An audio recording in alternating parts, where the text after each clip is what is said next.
ഈ ഒരു കാഴ്ച നിങ്ങൾക്ക് പലർക്കും സുപരിചിതമാണ്. മാത്രവുമല്ല, പലരും ഈ ഒരു കാഴ്ചക്ക് സ്വന്തം ജീവിതം കൊണ്ട് തന്നെ പല സന്ദർഭത്തിലും സാക്ഷ്യം വഹിച്ച ആളുകളായിരിക്കും. ഇതാണ് ഇന്നത്തെ നമ്മുടെ ലോകം. നമ്മൾ പുറത്തുള്ള ലോകവുമായി ഭയങ്കര കണക്റ്റഡാണ്. അതിൻ്റെ സിഗ്നൽ സ്ട്രെങ്ത് വളരെ കൂടുതലാണ്. എന്നാൽ നമ്മുടെ ഹോം നെറ്റ്വർക്ക് കണക്ഷൻസ് എടുത്താലോ, നമ്മുടെ കുടുംബവുമായുള്ള നമ്മുടെ കണക്ഷൻസ്, അത് വളരെ ലോ സിഗ്നൽ സ്ട്രെങ്ത്താണ് കാണിക്കുന്നത്. ഇത് യഥാർത്ഥത്തിൽ നമ്മുടെ ചില കുടുംബജീവിതത്തെക്കുറിച്ചുള്ള കാഴ്ചപ്പാടുകളെക്കുറിച്ചും അതുപോലെ തന്നെ കുടുംബത്തിൽ നാം നിർവഹിക്കേണ്ട ബാധ്യതകളെക്കുറിച്ചും ഒക്കെയല്ല ചില അറിവില്ലായ്മയും ചില ധാരണക്കുറവും ചില ശ്രദ്ധക്കുറവുമാണ്. നമ്മുടെ ബാധ്യതകൾ തിരിച്ചറിഞ്ഞുകൊണ്ട് ഈ ഒരു കുടുംബജീവിതത്തിൻ്റെ യഥാർത്ഥ കാഴ്ചപ്പാടുകൾ മനസ്സിലാക്കിക്കൊണ്ട് നാം മുന്നോട്ട് പോകുമ്പോൾ മാത്രമാണ് നമ്മുടെ ആ ഒരു ഹോം നെറ്റ്വർക്ക് കണക്ഷൻസ് നല്ല സിഗ്നൽ സ്ട്രെങ്ത് ഉള്ള നല്ല ദൃഢമുള്ള ഒരു കുടുംബബന്ധം നമ്മളെല്ലാവരും ആഗ്രഹിക്കുന്ന അത്തരമൊരു കുടുംബബന്ധമാവുകയുള്ളൂ. അപ്പോൾ അങ്ങനെയുള്ള ഒരു സെഷനിലേക്കാണ് നാം കടക്കാൻ പോകുന്നത്. നമ്മുടെ ജോലി, കുടുംബം, ദാമ്പത്യം, ഇത്തരം വിഷയവുമായി ബന്ധപ്പെട്ട വിഷയങ്ങളിലേക്കുള്ള ഒരു ചർച്ചയിലേക്കാണ് നാം കടക്കുന്നത്. നമ്മളെല്ലാവരും ആഗ്രഹിക്കുന്നതാണ് ഒരു കൺകുളിർമയുള്ള ഒരു ജീവിതം. ഒരു മനുഷ്യന് ലഭിക്കുന്ന വലിയ സന്തോഷവും സൗഭാഗ്യവുമാണ് ഒരു നല്ല കുടുംബം, നല്ല കുടുംബജീവിതം. ഇന്ന് പലർക്കും നഷ്ടപ്പെടുന്നതും പ്രൊഫഷണലുകളായ ആളുകൾക്ക് പ്രത്യേകിച്ച് ആ ഒരു കുടുംബജീവിതത്തിൻ്റെ സൗന്ദര്യം ആസ്വദിക്കാൻ പലപ്പോഴും സാധിക്കുന്നില്ല. അപ്പോൾ അത്തരമൊരു നല്ല കുടുംബജീവിതത്തിന് വേണ്ടി നാം അറിഞ്ഞിരിക്കേണ്ടുന്ന ചില കാഴ്ചപ്പാടുകളും ചില കാര്യങ്ങളുമുണ്ട്. അത് നമ്മോട് പങ്കുവെക്കുന്നതിനെക്കുറിച്ച് അതിനൊരു ആമുഖ സംഭാഷണം എന്ന രീതിയിലേക്ക് ബഹുമാനപ്പെട്ട പണ്ഡിതൻ പ്രൊഫസർ ആരിസ് ബിൻ സലീമിനെ ക്ഷണിച്ചുകൊള്ളുന്നു. അസ്സലാമു അലൈക്കും വറഹ്മത്തുള്ളാഹി. ബിസ്മില്ലാഹി അൽഹംദുലില്ലാഹി സ്വലാത്തു വസ്സലാമു അലാ റസൂലില്ലാഹ്. നമ്മളെ സെഷന് കണക്കായിട്ട് ചായ വന്നിട്ടുണ്ട്. നിങ്ങളെല്ലാവരും ചായ ഒന്ന് ശ്രദ്ധിച്ച് കുടിച്ചാൽ സംസാരവും അതേപോലെ തന്നെ ചായ കൂടി ഒന്നിച്ച് നടക്കും തോന്നുന്നുണ്ട്. പിന്നെ നമ്മുടെ ജീവിതത്തിൽ വളരെ ഗൗരവതരമായ ഒട്ടേറെ കാര്യങ്ങൾ നമ്മുടെ പ്രൊഫഷൻ വളരെ അധികം നമ്മൾ ശ്രദ്ധ ചെലുത്തുന്ന കാര്യമാണ്. നമ്മുടെ ആരോഗ്യം നമ്മൾ ശ്രദ്ധ ചെലുത്തുന്ന കാര്യമാണ്. പക്ഷേ ഇതൊക്കെ നമുക്കുണ്ടെങ്കിലും നമ്മളിലെ ആണായാലും പെണ്ണായാലും ഏതെങ്കിലും നിലക്കൊരു അവിഹിതം ഏതെങ്കിലും ഒരു സ്ത്രീയോടോ അല്ലെങ്കിൽ തിരിച്ചൊരു സ്ത്രീക്കൊരു പുരുഷനോടോ മാനസികമായൊരു അടുപ്പം തോന്നിയെന്ന് വിചാരിക്കുക. ഏതോ ഒരു നിമിഷത്തിൽ അങ്ങനെ തോന്നിയെന്ന് വിചാരിക്കും നിങ്ങൾ. അങ്ങനെ തോന്നിക്കഴിഞ്ഞാൽ അത് വിവാഹിതനാണെങ്കിലും വിവാഹിതനല്ലാത്ത ആളാണെങ്കിലും പിന്നെ അയാളുടെ ശ്രദ്ധ മുഴുവനും ആ വ്യക്തിയിൽ കേന്ദ്രീകരിക്കപ്പെടും. ഒരുപക്ഷെ ഏറ്റവും അധികം വരുമാനമുള്ളൊരു ബിസിനസ് ചിലപ്പോൾ അയാൾ അശ്രദ്ധമായി പോകും, അയാളുടെ മതപരമായ കാര്യങ്ങളിൽ അശ്രദ്ധമായി പോകും. അതിന് മാത്രം അയാളുടെ ഏകാഗ്രത ആ സ്ത്രീയിൽ കേന്ദ്രീകരിക്കപ്പെടും. തിരിച്ചല്ലെങ്കിൽ ഒരു സ്ത്രീക്കാണെങ്കിൽ ഒരു പുരുഷനിൽ കേന്ദ്രീകരിക്കപ്പെടും. നമ്മൾ അത്രമാത്രം ഒരു വ്യക്തിയെ ആകർഷിക്കാനും തന്നിൽ കേന്ദ്രീകരിപ്പിക്കാനും കഴിയുന്നതാണ് ഒരാണും പെണ്ണും തമ്മിലുള്ള ബന്ധമെന്ന് പറഞ്ഞാൽ. ഇനി ചില ആളുകളൊക്കെ ചില സ്ത്രീകളൊക്കെ പറയുമ്പോൾ കേൾക്കണം, ലക്ഷക്കണക്കിന് രൂപയൊക്കെ അക്കൗണ്ടിലുള്ള ആളുകൾ ഈ അവിഹിത ബന്ധത്തിലുള്ള സ്ത്രീകൾക്ക് വേണ്ടി ആ ലക്ഷക്കണക്കിന് രൂപ അവർ ട്രാൻസ്ഫർ ചെയ്തായിട്ടൊക്കെ കാണാൻ പറ്റും. അപ്പോൾ എന്തും കൊടുത്ത് എങ്ങനെ വേണമെങ്കിലും പരിഗണിക്കാമെന്ന നിലക്ക് ഒരു സ്ത്രീക്കൊരു പുരുഷനിലേക്കും ഒരു പുരുഷൻ്റെ സ്ത്രീക്കുമുള്ള ബന്ധത്തിന് സാധ്യമാകുമെങ്കിൽ നമുക്ക് മാത്രമായി തന്ന ഒരു സ്ത്രീയെ അല്ലെങ്കിൽ നമുക്ക് മാത്രമായി തന്ന ഒരു പുരുഷനോട് ഇതേപോലെ ഏത് സമയത്തും അവൾ മാത്രം അല്ലെങ്കിൽ അവൻ മാത്രം എന്നുള്ള ഒരു ചിന്തയിലേക്ക് നമ്മുടെ മാനസികാവസ്ഥ വിവാഹത്തോടുകൂടെ പരിവർത്തിപ്പിക്കപ്പെടുകയാണെങ്കിൽ ഒരു പ്രശ്നമല്ല. പിന്നെ ദാമ്പത്യത്തെക്കുറിച്ച് സംശയ നിവാരണ ക്ലാസ് ഒന്നും ആവശ്യമില്ല. പക്ഷെ അത്തരത്തിലുള്ളൊരു ശ്രദ്ധയും ആകർഷണീയതയും ഭാര്യയ്ക്ക് ഭർത്താവിനോടോ ഭർത്താവിന് ഭാര്യയോടോ തോന്നുന്നില്ല എന്നുള്ളതാണ് അടിസ്ഥാന പ്രശ്നം. നമ്മൾ ഇത്രമാത്രം ഈ സ്ത്രീ പുരുഷന് വേണ്ടിയും പുരുഷൻ സ്ത്രീക്ക് വേണ്ടിയും മനസ്സ് കേന്ദ്രീകരിക്കപ്പെടുന്നുണ്ടോ എന്ന് വെച്ചാൽ ഒരാൾക്ക് വേണ്ട അനിവാര്യ കാര്യം ആ ബന്ധത്തിൽ നിന്ന് കിട്ടും. ഒന്ന് ഏറ്റവും ആസ്വാദകരമാണ് സെക്സ് എന്ന് പറയുമ്പോൾ ചെറും ശാരീരിക ബന്ധം മാത്രമല്ല, നോട്ടം, സംസാരം. ഒരു പെണ്ണിനോട് സംസാരിക്കുക എന്ന് പറഞ്ഞാൽ അത് അത്രമാത്രം ഒരു പുരുഷൻ ആഗ്രഹിക്കുന്ന കാര്യമാണ്. അതുകൊണ്ട് ജീവിതത്തിൽ ഏറ്റവും വലിയ എൻ്റർടൈൻമെൻറ്റ് അതുകൊണ്ട് കിട്ടുന്നതുകൊണ്ട് മനുഷ്യന് ജീവിതത്തിൽ ഏറ്റവും താല്പര്യം തൻ്റെ വിനോദങ്ങളോടാകുന്നതുകൊണ്ട് തന്നെ ഒരു സ്ത്രീയിൽ നിന്ന് കിട്ടുകയാണെങ്കിൽ ആ സ്ത്രീയിൽ കേന്ദ്രീകരിക്കപ്പെടും, തിരിച്ചാണെങ്കിലും അങ്ങനെ ചെയ്യും. പിന്നെ ഒന്ന് മനസ്സമാധാനമാണ്.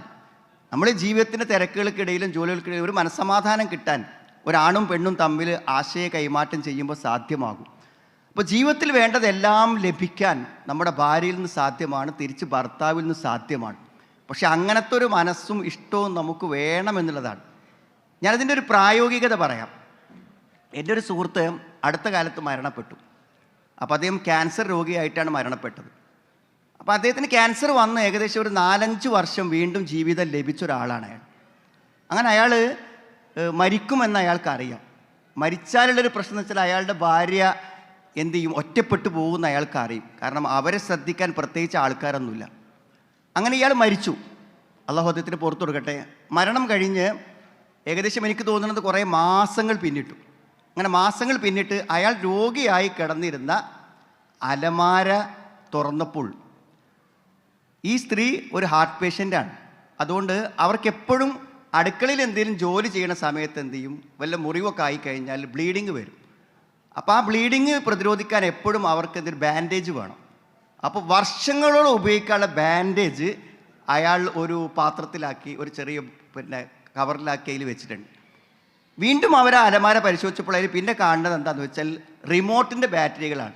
അതായത് താൻ പുറത്തു പോയി സാധനം വാങ്ങിക്കൊണ്ടുവരാനില്ലാത്ത സമയത്ത് ഭാര്യയ്ക്ക് എപ്പോഴും ആവശ്യമുള്ള ബാൻഡേജും റിമോട്ടിൻ്റെ ബാറ്ററിയും അവിടെ വർഷങ്ങളോളം അവർക്ക് ഉപയോഗിക്കാനുള്ളത് അയാൾ സ്റ്റോർ ചെയ്തിട്ടുണ്ട്.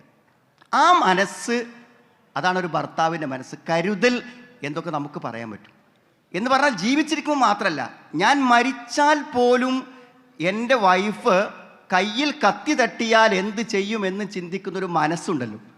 അത്ര സ്നേഹം തരാൻ, അത്രമാത്രം കരുതൽ തരാൻ ലോകത്തൊരാൾക്കും പറ്റില്ല. ഞാൻ തിരിച്ചൊന്നും കൂടെ പറയാം. ഞാൻ എപ്പോഴും എൻ്റെ പ്രസംഗത്തിൽ പറയുന്ന അനുഭവമാണ്. എങ്കിലും നിങ്ങൾക്ക് ഞാൻ പറയുന്നത് മനസ്സിലാവാൻ അത് ഉപകരിക്കുന്നില്ലൊക്കെ ഞാൻ പറയാം. അതായത് ഒരു ആൾ മരിക്കണം. ആ മരിക്കണ സമയത്ത് ഞാനുണ്ട്, ആ സ്പോട്ടിലാണ് മരിക്കണത്. നമ്മുടെ അടുത്തിരിക്കണം. എൻ്റെ ഒരു രക്തബന്ധു ആവുന്നതുകൊണ്ട് ഞാൻ അടുത്തുണ്ട്. അപ്പോൾ ആ മരിക്കണ സമയത്ത് 5 വർഷത്തോളം എന്താ വെച്ചാൽ അയാളെ പരിചരിച്ച് വീൽ ചെയറിൽ ഇരുത്തി പരിചരിച്ച് ഭക്ഷണം കൊടുത്ത് മലമൂത്ര വിസർജനങ്ങൾ വൃത്തിയാക്കി കൊടുത്ത് വീൽ ചെയറിലുന്തി എല്ലാ നിലക്കും അയാളെ പരിചരിച്ച ഒരാളാണ്. അപ്പം അത്രമാത്രം ബുദ്ധിമുട്ട് രോഗി മരിക്കുമ്പോൾ തൽക്കാലം ഒരു ആശ്വാസമായി നല്ല ചിന്തിക്കാം. ആ കെലിമ ചൊല്ലി കണ്ണുകളൊക്കെ അടച്ചു കൊടുക്കുന്ന സമയത്ത് ആ സ്ത്രീ പറഞ്ഞത്, ഭാര്യ പറഞ്ഞത്, ചെറുപ്പക്കാരിയായ ആ ഭാര്യ പറയുന്നത്, കുറച്ച് വർഷം കൂടി നോക്കാൻ സമയം കിട്ടിയില്ലല്ലോ എന്ന്.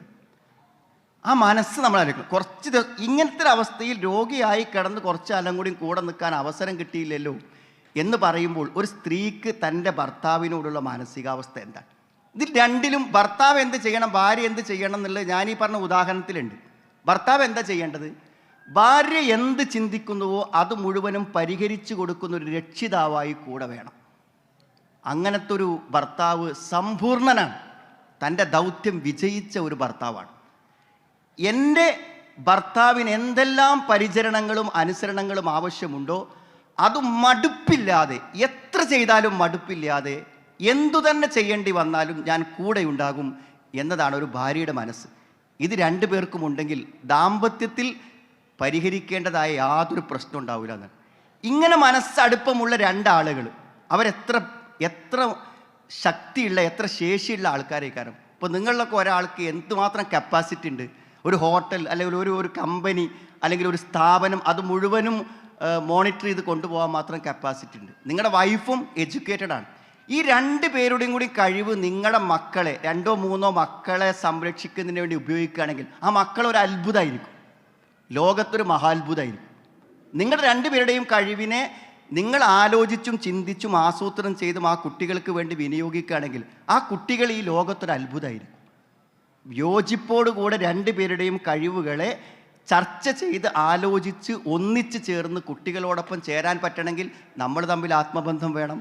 അപ്പോൾ നമ്മുടെ ജീവിതത്തിലെ ഏറ്റവും വലിയ വ്യക്തി എന്ന് പറഞ്ഞാൽ, ഏറ്റവും നമുക്ക് ആവശ്യമുള്ള വ്യക്തി ഭാര്യയാണെന്നും ഭർത്താവാണെന്നും മനസ്സിലാക്കി ഉൾക്കൊണ്ട് ഇഷ്ടപ്പെട്ട് സ്നേഹിച്ച് ആ സ്നേഹബന്ധത്തിൽ നമ്മുടെ മക്കളെ കൂടെ നമ്മൾ കൂടെ ചേർത്ത് മുന്നോട്ട് പോയാൽ ദാമ്പത്യത്തിൻ്റെ എല്ലാ പ്രശ്നങ്ങൾക്കും പരിഹാരമാകും എന്നാണ് ഒരു ആമുഖം എന്ന നിലക്ക് ചുരുക്കി പറയാനുള്ളത്.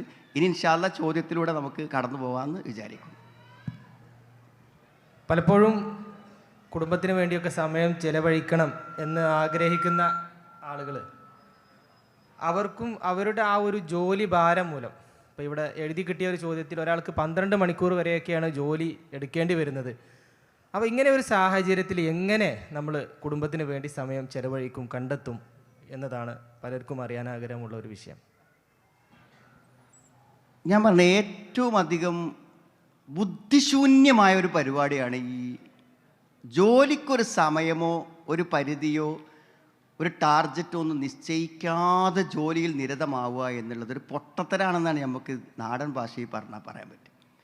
ഇത് ജോലിയും ശമ്പളമൊക്കെ എന്തിനറിയങ്ങൾ നമുക്ക് എൻജോയ് ചെയ്യാനാണ്. ആ പണം നമ്മൾ അനുഭവിക്കണം. അത് എന്നെ അനുഭവിക്കുക? നമ്മുടെ പണം നമുക്ക് ആസ്വദിക്കാനും അനുഭവിക്കാനുള്ളതാണ്. നല്ലൊരു റിസോർട്ടിൽ മക്കളെയും കൂട്ടി ഒരു 5 ദിവസം താമസിക്കാൻ നമുക്ക് പറ്റുമെങ്കിൽ അത് നമ്മൾ എൻജോയ് ചെയ്യാണ്. നമ്മുടെ വൈഫിൻ്റെ കൂടെ ഒരു മണിക്കൂർ ഇരിക്കാൻ കഴിയുക എന്ന് പറഞ്ഞാൽ അത് ജീവിതത്തിൻ്റെ വലിയൊരു എൻജോയ്മെൻ്റാണ്. നമ്മൾ ഈ യുവത്വത്തിലൊക്കെ നല്ല പ്രായത്തിലൊക്കെ ഏറ്റവും നല്ല സമയം യാതൊരു പരിധിയും പരിമിതികളും സമയവും നിശ്ചയിക്കാതെ ജോലി ചെയ്ത് വിശ്രമിക്കാതെ ഉറങ്ങാതെ ഭക്ഷണം കഴിക്കാതെ ബാത്റൂമിൽ പോവാതെ എന്താണ് ഈ പണം കൊണ്ടൊരു കാര്യം എന്നുള്ളതാണ്. പിന്നെ നമ്മൾ ഈ പണം നമുക്ക് ഉപയോഗിക്കാൻ ഒരു ദിവസം നമ്മൾ പണം സമ്പാദിക്കാൻ, നിങ്ങൾക്കൊരു ദിവസം 5000 രൂപ വരുമാനമുണ്ടെങ്കിൽ ആ 5000 രൂപ ഒരു ദിവസത്തേക്ക് നിങ്ങൾക്ക് ചിലവഴിക്കാനുള്ളതാണ്. അത് മുഴുവൻ തീർക്കണം എന്നല്ല ഞാൻ പറഞ്ഞത്. എത്രമാത്രം വരുമാനവും സൗകര്യവും നിങ്ങൾക്കുണ്ടോ ആ അനുഗ്രഹങ്ങളെ അനുഭവിക്കാൻ കൂടെ സമയം കാണുന്നില്ല എന്നുണ്ടെങ്കിൽ ഈ പണത്തിന് എന്താ അർത്ഥമാണുള്ളത്? അതുകൊണ്ട് ജീവിതത്തിൽ നമ്മൾ ആലോചിക്കേണ്ടത് വെറുതെ ജോലി ചെയ്യാന്നില്ല. ഈ ജോലി കൊണ്ട് കിട്ടുന്ന പണം നമ്മുടെ ലൈഫിൽ അനുഭവിക്കുവാനും ആസ്വദിക്കുവാനുമുള്ള ഒരു സമയം കൂടെ നമ്മൾ എന്ത് ചെയ്യണം, കണ്ടെത്തണം. ഇതില്ലെങ്കിൽ എന്താ അറിയോ, നമ്മുടെ ആരോഗ്യം നശിക്കും, നമ്മുടെ ജീവിതം നശിക്കും, നമ്മുടെ ബന്ധങ്ങൾ നശിക്കും. ഞാൻ പലപ്പോഴും ചിന്തിക്കും, നിങ്ങളുടെ കുട്ടികളെ കണ്ടല്ലോ, നിങ്ങളുടെ കുട്ടികൾ, ഒരു കുട്ടി ജനിച്ച് വരുന്ന സമയം മുതൽ ഓരോ ദിവസങ്ങളും ഓരോ മാസങ്ങളിലും ആ കുട്ടി ഇങ്ങനെ മാറിക്കൊണ്ടിരിക്കുകയാണ്. ആ മാറ്റത്തിലെല്ലാം കൂടെ നിൽക്കുന്ന മാതാപിതാക്കൾക്ക് വ്യത്യസ്ത ദൗത്യമാണ് നിർവഹിക്കാനുള്ളത്. അതായത് ഞാനൊരു വാപ്പയാണെങ്കിൽ 1 വയസ്സായ എൻ്റെ കുട്ടിക്ക് നൽകേണ്ടത് 1 വയസ്സിൽ ഞാൻ നൽകേണ്ടത് വാപ്പ എന്ന നിലയ്ക്ക് നൽകേണ്ടതല്ല, ഞാൻ 7 വയസ്സിൽ നൽകേണ്ടത്. അപ്പോൾ അതുകൊണ്ട് നിങ്ങളുടെ കുട്ടികൾക്ക് നിങ്ങളൊരു സമയം കണ്ട് പ്രായത്തിൽ നൽകാത്ത ഒന്നും പിന്നെ നിങ്ങൾക്ക് നൽകാൻ പറ്റില്ല. നിങ്ങളുടെ വൈഫിന് ഏജ് ആവുകയാണ്, നിങ്ങളുടെ ഭർത്താവിന് ഏജ് ആവുകയാണ്. അതുകൊണ്ട് നഷ്ടപ്പെടുന്ന ഒരു ദിവസവും നിങ്ങൾക്ക് തിരിച്ചു പിടിക്കാൻ പറ്റില്ല. അതുകൊണ്ട് ജീവിതത്തിൽ സമ്പാദിക്കുന്നതോടൊപ്പം ജോലി ചെയ്യുന്നതോടൊപ്പം തന്നെ നമ്മുടെ ലൈഫ് പേഴ്സണലായിട്ടും കുടുംബപരമായിട്ടും അനുഭവിക്കാനും ആസ്വദിക്കാനും കൂടെയുള്ള സമയം കൂടെ കണ്ട് മുന്നോട്ട് പോകുന്നില്ലെങ്കിൽ യഥാർത്ഥത്തിൽ ബുദ്ധിശൂന്യമായ നിലക്കാണ് നമ്മുടെ ജീവിതം മുന്നോട്ട് പോണത് എന്ന് പറയേണ്ടി വരും. പ്രൊഫഷനുകളിൽ പലരും ഭാര്യയും ഭർത്താവും ഒക്കെ ജോലി ചെയ്യുന്ന ആളുകളാണ്. അവർ സമ്പാദിക്കുന്നുണ്ട്, അവർ ജോലി ചെയ്യുന്നുണ്ട്. അപ്പോൾ ഒരു കുടുംബജീവിതമാകുമ്പോൾ ആ കുടുംബത്തിൽ ആര് ചെലവഴിക്കണം, എങ്ങനെ ചെലവഴിക്കണം, എത്ര കണ്ട് ചെലവഴിക്കണം, അതൊക്കെ പലപ്പോഴും പല ആളുകൾക്കുമുള്ള ഒരു കൺഫ്യൂഷനാണ്. ഇസ്ലാമികമായി കൊണ്ടുള്ള ഒരു ശരിയായ ഒരു കാഴ്ചപ്പാട് എന്താണത്? കഴിഞ്ഞ ദിവസം ഒരാൾ ആവർത്തിച്ച് എന്നോട് മെസ്സേജ് ചോദിക്കുന്നത്, ഈ പാത്രം കഴുകലും വീട്ടിലെ കുക്കിങ്ങും വൈഫിൻ്റെ ഡ്യൂട്ടി തന്നെ അല്ലേ, നിങ്ങൾ ഇസ്ലാമികമായിട്ട് പറയണമെന്നാണ് എന്നോട് പറഞ്ഞത്. അത് വൈഫിൻ്റെ ഡ്യൂട്ടി തന്നെയാണോ? അപ്പം ഞാൻ പല നിലക്കും അവർ തമ്മിലുള്ള തർക്കം ഉണ്ടായിട്ട് എന്നെ തെളിവെടുക്കാനായി വിചാരിച്ച് ഞാനൊരു വോയിസ് ഇടുമ്പോൾ വളരെ സൂക്ഷിച്ച് മറുപടി പറയാതൊക്കെ കുറേ ശ്രദ്ധിച്ച് നോക്കി. പക്ഷെ എന്നെ വല്ലാതെ എന്നെ നിർബന്ധിച്ച് കളഞ്ഞു. ഞാൻ പറഞ്ഞത് ഇങ്ങനെ ഒരു വിഭജനം തന്നെ ഇല്ല സുഹൃത്തുക്കളെ. ഞാൻ പറഞ്ഞ ആ വിഭജനത്തിൽ തന്നെ അർത്ഥമില്ല. കാരണം ഇപ്പം നിങ്ങളുടെ വൈഫ് ജോലിക്കാരിയാണെങ്കിൽ ഞാൻ പറഞ്ഞ ആ ജോലിക്ക് വേണ്ടി അവരൊരു 8 മണിക്കൂർ വിനിയോഗിക്കുന്നുണ്ടെങ്കിൽ ആ 8 മണിക്കൂർ ജോലിയിൽ നിന്ന് പണമല്ലാത്ത ഒരു ബെനിഫിറ്റും നമുക്ക് കിട്ടണില്ല. പൈസ കിട്ടും. ആ 8 മണിക്കൂർ വൈഫ് ജോലിക്ക് പോയി കഴിഞ്ഞാൽ ആ ജോലി ചെയ്തതിൻ്റെ പണം നമുക്ക് കിട്ടും. അത് നമുക്ക് കിട്ടുമോ? ഒരു പുരുഷന് കിട്ടുമോ? അല്ലാതെ അവളുടെ അവകാശമാണ്, അവളുടെ പണമാണ്, അവൾക്ക് ഇഷ്ടമുള്ള പോലെ യൂസ് ചെയ്യാൻ പറ്റും. അപ്പോൾ 8 മണിക്കൂർ നമ്മളിൽ നിന്നും നമ്മുടെ മക്കളിൽ നിന്നും അവർ മാറി നിൽക്കുമ്പോൾ ആ സമയം കുടുംബത്തിനും ഭർത്താവിനും നഷ്ടപ്പെടുന്നുണ്ട്. ഇപ്പോൾ സ്വാഭാവികമായും അതെങ്ങനെ കോമ്പൻസേറ്റ് ചെയ്യും? അതെങ്ങനെ നമ്മൾ പരിഹരിക്കപ്പെടും? തിരിച്ചും അങ്ങനെ തന്നെയാണ്. ഒരു ഭർത്താവ് എന്നുള്ള നിലയ്ക്ക് എന്ത് ചെയ്യണം? നിങ്ങൾ വീട്ടിലത്തെ കാര്യങ്ങൾക്ക് മെനക്കെടണം. രാവിലെ എഴുന്നേറ്റ പാത്രം കഴുകാനും അവിടുത്തെ കുക്കിങ്ങിനും കാര്യങ്ങൾക്കും മെനക്കെടണം. കാരണം വീട്ടിലേക്ക് വേണ്ട എല്ലാ എക്സ്പെൻസും, വൈഫിൻ്റെ എല്ലാ ഭക്ഷണം, ചികിത്സയും, മക്കളെ എല്ലാ കാര്യം, ഫീസും എല്ലാം അധ്വാനിച്ച് നിങ്ങൾ ഉണ്ടാക്കേണ്ട ഒരു ദിവസത്തിലെ ടൈമാണ് നിങ്ങൾ യഥാർത്ഥത്തിൽ എന്ത് ചെയ്യണം? ഈ കൊടുക്കുന്നത്. അപ്പോൾ സ്വാഭാവികമായും ആ പണം നിങ്ങൾക്ക് സമ്പാദിക്കുവാനുള്ള സമയം നിങ്ങൾക്ക് കിട്ടാതെ നിങ്ങൾ വീട്ടിൽ എൻഗേജ്ഡ് ആയി പോവുകയാണെങ്കിൽ ആ നഷ്ടം ആര് പരിഹരിക്കും? പിന്നെ നമ്മൾ രണ്ടുകൂട്ടർക്കും ഡ്യൂട്ടി ഉണ്ട്. നമ്മൾക്ക് നമ്മളെ ടൈമിനനുസരിച്ച് എന്താണ് ഷെഡ്യൂൾ ചെയ്യപ്പെട്ട ജോലി നമുക്ക് എല്ലാവർക്കും ഉണ്ട്. അപ്പോൾ ഒരു വൈഫ് ജോലിക്ക് പോയാൽ കുട്ടിയുടെ സമയമാണ് ആ സ്ത്രീ എടുക്കുന്നത്, ഭർത്താവിൻ്റെ സമയമാണ് എടുക്കുന്നത്. തിരിച്ചും അങ്ങനെ തന്നെയാണ്. നമ്മൾ അവരെ സംരക്ഷിക്കാൻ വേണ്ടി ഉണ്ടാക്കേണ്ട സമ്പാദ്യത്തിന് വേണ്ടി പോകേണ്ട സമയവും അതിനു വേണ്ടിയുള്ള പരിശീലനങ്ങൾക്കുള്ള സമയമാണ് നമുക്ക് നഷ്ടപ്പെട്ടു പോകുന്നത്. അപ്പോൾ ഇതൊരു അഡ്ജസ്റ്റ്മെൻ്റാണ്. ഇപ്പോൾ രണ്ട് പേരും എന്ത് ചെയ്യുക? പരസ്പരം മനസ്സിലാക്കി മുന്നോട്ട് പോവുക. അപ്പോൾ അടുക്കളയിൽ ഒരു ജോലിക്ക് ഒരു സ്ത്രീയെ നിശ്ചയിച്ച് നിങ്ങളൊരു 300 രൂപ കൊടുക്കുമ്പോൾ ആ ടൈം കൊണ്ട് വൈഫ് 30,000 40,000 ഒക്കെ ഉണ്ടാക്കുന്നുണ്ടെങ്കിൽ സ്വാഭാവികമായും അവിടെ ജോലി ചെയ്യാൻ വേറെ ആളെ കണ്ടെത്തുകയാണ് നമ്മൾ ചെയ്യുന്നത്. അവിടെ ഭർത്താവല്ല ജോലി ചെയ്യുന്നത്, ഭാര്യയല്ല ജോലി ചെയ്യണത്.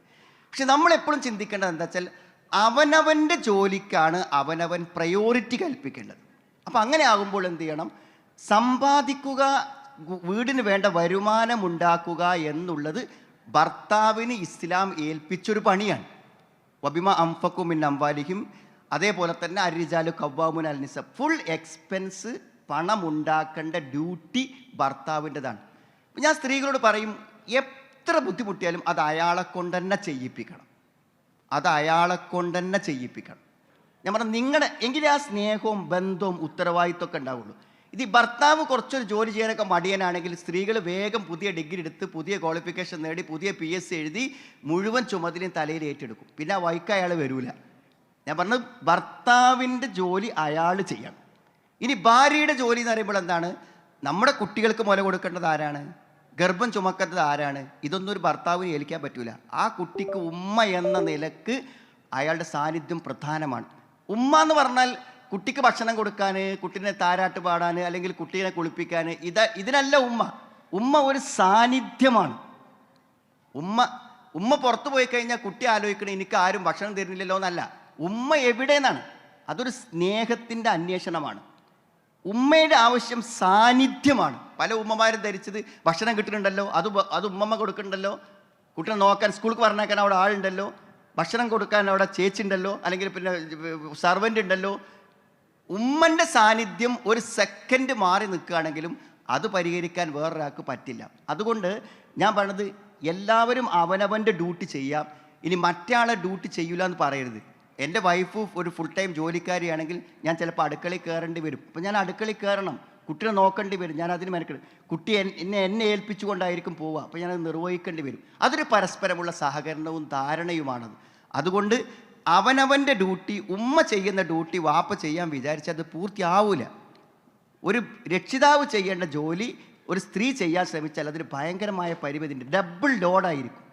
പുറത്തുള്ള അധ്വാനവും സ്ത്രീ ഏറ്റെടുക്കുക, വീട്ടിലെ ജോലിയും കൂടിയും കുട്ടികളുടെ കാര്യം ഏറ്റെടുക്കുമ്പോൾ ഡബിളായിരിക്കും. അത്ര ടെൻഷനും അത്ര ഭാരവും അവർക്ക് വരും. അതുകൊണ്ട് അവനവൻ്റെ ഉത്തരവാദിത്തം അവനവൻ നിർവഹിക്കുക. എന്നാൽ മറ്റുള്ളവർക്ക് പ്രയാസമുണ്ടാകുമ്പോൾ നമ്മുടെ കൂടെയുള്ള ആളെ പരമാവധി സഹായിക്കാനും സഹകരിക്കാനും കൂടെ നിൽക്കാനും ശ്രമിച്ചാൽ മാത്രമേ ദാമ്പത്യം സഹകരിച്ച് മുന്നോട്ട് പോകാൻ നമുക്ക് പറ്റുള്ളൂ. ഇന്ന് ഇൻ്റർനെറ്റിൻ്റെ ലോകത്ത് ധാരാളം തിന്മകൾ നമ്മളിലേക്ക് കടന്നു വരുന്നുണ്ട്. നമ്മളിവിടെ കൊടുത്ത ഗൂഗിൾ ഫോമിലും ഒക്കെ ആളുകൾ എഴുതി ചോദിച്ച ഒരു ചോദ്യമാണ്, ഈ അശ്ലീലമായ കാര്യങ്ങൾ കാണുന്നതിലേക്ക് വഴുതി പോകുന്ന ആളുകൾ അതിൽ നിന്ന് എങ്ങനെ രക്ഷപ്പെടണം എന്ന്. അത് എങ്ങനെ, അത്തരം ആളുകൾക്ക് എന്താണ് നമുക്ക് പറയാനുള്ള ഒരു ഉപദേശം? നമ്മൾ എത്ര തന്നെ ഉയർന്ന ആളുകളാണെങ്കിലും നമ്മൾ ശ്രദ്ധിക്കേണ്ട കാര്യമാണ്, ആണായാലും പെണ്ണായാലും അവിഹിതങ്ങൾ പറ്റിപ്പോകുന്നത്. ഇത് 100% ആളുകൾക്കും ശ്രദ്ധക്കുറവുണ്ടെങ്കിൽ ഇതിൽ പെട്ടുപോകും എന്ന കാര്യത്തിൽ യാതൊരു ഡൗട്ടുമില്ല. അതിൻ്റെ കാരണം ഞാൻ പറയാം. സ്ത്രീകളുടെ ഒരു സൈക്കോളജി എന്ന് പറഞ്ഞാൽ, ഇപ്പോൾ നിങ്ങൾ മിക്സഡ് ആയിട്ടൊക്കെ പെരുമാറുന്ന സ്ഥലത്ത് സ്ത്രീകളുടെ ഒരു സൈക്കോളജി, അത് സ്ത്രീകളും മനസ്സിലാക്കണം, പുരുഷന്മാരും മനസ്സിലാക്കണം.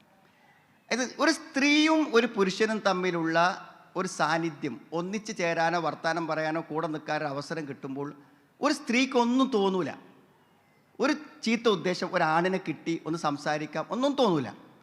എന്നാലും ഒരു പുരുഷൻ്റെ മനസ്സെങ്ങനെ വെച്ചാൽ ഒരു സ്ത്രീ നമ്മൾ ബസ്സിലാണെങ്കിൽ പോലും തൊട്ടടുത്ത് വന്നിരുന്നാൽ അപ്പം തന്നെ മനസ്സ് പ്രവർത്തിക്കാൻ തുടങ്ങും. ഒരു പുരുഷന് ആദ്യ സമയത്ത് തന്നെ ഒരു സ്ത്രീയോടുള്ള താല്പര്യങ്ങൾ അയാളുടെ ഉള്ളിൽ പ്രവർത്തിക്കും. ഒരു സ്ത്രീക്ക് ഒരു പക്ഷേ ഇങ്ങനത്തെ ഒരു ദുരുദ്ദേശം പുരുഷനുണ്ട് എന്ന് മനസ്സിലാവൽ വളരെ അവസാനമായിരിക്കും. അതുകൊണ്ടൊരു സ്ത്രീ നമ്മളോട് സഹകരണ രൂപത്തിൽ പെരുമാറുമ്പോൾ അതൊക്കെ എന്നോട് കാണിക്കുന്ന ഒരു അവിഹിത സഹകരണമാണെന്ന വലിയൊരു തെറ്റിദ്ധാരണ പുരുഷനുണ്ടാവുകയും ആ നിലക്കുള്ള സമീപനത്തിലേക്ക് പുരുഷൻ മുന്നോട്ട് പോവുകയും ചെയ്യും. ഒരു സ്ത്രീക്ക് അത് മനസ്സിലാകാതെ വരികയും ചെയ്യും. അവസാനം എന്തെങ്കിലുമൊക്കെ അബദ്ധങ്ങൾ സംഭവിക്കുമ്പോൾ അത് തിരിച്ചറിയും. അതുകൊണ്ട് എപ്പോഴാണെങ്കിലും മനസ്സിലാക്കണം, നിങ്ങളൊരു സ്ത്രീയും പുരുഷനും തമ്മിൽ സംസാരിക്കുമ്പോഴും പെരുമാറുമ്പോഴും അടുത്ത് നിൽക്കുമ്പോഴൊക്കെ എന്താ വെച്ചാൽ ഒന്നാമത് ശ്രദ്ധിക്കേണ്ടത്, നമ്മൾ രണ്ടുപേരും ആരുമില്ലാത്തൊരിടത്തിരുന്ന് ദീർഘനേരം സംസാരിക്കരുത്. നിങ്ങളുടെ ഓഫീസിൽ ഒരു ലേഡി മാത്രമേ ഉള്ളൂ എങ്കിൽ നിങ്ങൾ അതിൻ്റെ ഒരു പരിഹാരം ഉണ്ടാക്കണം. ഒരു ലേഡിയും കൂടി വന്നോട്ടെ വേണമെങ്കിൽ, അല്ലെങ്കിൽ ഒരു പുരുഷനും വന്നോട്ടെ. ഒരാണും പെണ്ണും ഒറ്റയ്ക്ക് സംസാരിക്കുവാൻ ഇടമുണ്ടായാൽ ആ സംസാരം അവിഹിതത്തിലേക്ക് വഴിമാറും. അത് 100% നബി താക്കീത് ചെയ്തൊരു കാര്യമാണ്. അതുകൊണ്ട് നിങ്ങൾ എത്ര വിശുദ്ധനാണെന്ന് പറഞ്ഞാലും നിങ്ങൾ ആ തെറ്റിലേക്ക് പോകും, അതിൽ യാതൊരു സംശയമില്ല. രണ്ടാമത്തത്, അങ്ങനെ നമ്മൾ സംസാരിക്കുകയാണെങ്കിൽ സ്വാഭാവികമായും ഒരു അന്യ സ്ത്രീയോടും അന്യ പുരുഷനും തമ്മിൽ സംസാരിക്കുമ്പോൾ അവർക്ക് എന്താവശ്യമുണ്ടോ അതേ സംസാരിക്കാൻ പാടുള്ളൂ. അപ്പോൾ കുലിൻ്റെ കൗലം മാറൂഫ. നിങ്ങളുടെ ഓഫീസാണെങ്കിൽ നിങ്ങളുടെ ജോലി സംബന്ധമായ കാര്യം സംസാരിക്കാം, നിങ്ങളുടെ ഓഫീസിലെ ഡ്യൂട്ടി സംസാരിക്കാം. അതല്ലാത്ത മറ്റു ഫ്രണ്ട്ഷിപ്പ് പരമായ സംസാരങ്ങളിലേക്ക് പോകാൻ പറ്റില്ല. കാരണം എല്ലാ അവിഹിതങ്ങളുടെയും ആദ്യ സ്റ്റേജ് ഫ്രണ്ട്ഷിപ്പാണ്. ആ ഫ്രണ്ട്ഷിപ്പിലേക്ക് വീട്ടിലത്തെ കാര്യങ്ങൾ പറയാം, ഭർത്താവിൻ്റെ കാര്യങ്ങൾ പറയാം, പേഴ്സണൽ കാര്യങ്ങൾ സംസാരിക്കുക. ഇതിലേക്ക് വന്നാൽ അതിൻ്റെ അടുത്ത ഘട്ടം അവിഹിതമാണ്, അതിൽ യാതൊരു സംശയമില്ല. അതുകൊണ്ട് ആദ്യ ഘട്ടങ്ങളെ നമുക്ക് സൂക്ഷിക്കാൻ പറ്റും, അടുത്ത ഘട്ടങ്ങൾ നമ്മുടെ നിയന്ത്രണത്തിലാവൂല. അതുകൊണ്ട് ഈ സൂക്ഷ്മത നമുക്കുണ്ടോ, അത് നമ്മുടെ കണ്ണിനെ സൂക്ഷിക്കുക, സംസാരത്തെ സൂക്ഷിക്കുക, എങ്കിൽ നമുക്ക് ആ നിയന്ത്രണം സാധ്യമാകും. ഇനി പെട്ടുപോയവരോട് ഞാൻ പറയാനുള്ള കാര്യമാണ്, ആർക്കെങ്കിലും അങ്ങനെ വല്ല അവിഹിത ബന്ധങ്ങളും മനസ്സിൽ കൊണ്ടടക്കുക, അല്ലെങ്കിൽ നിങ്ങൾ അങ്ങനത്തെ ചാറ്റിംഗ് ഒക്കെ ഉണ്ടെങ്കിൽ അവരോട് ഞാൻ ഉറപ്പിച്ച് പറയാം, നിങ്ങൾ അപകടത്തിൽപ്പെടും.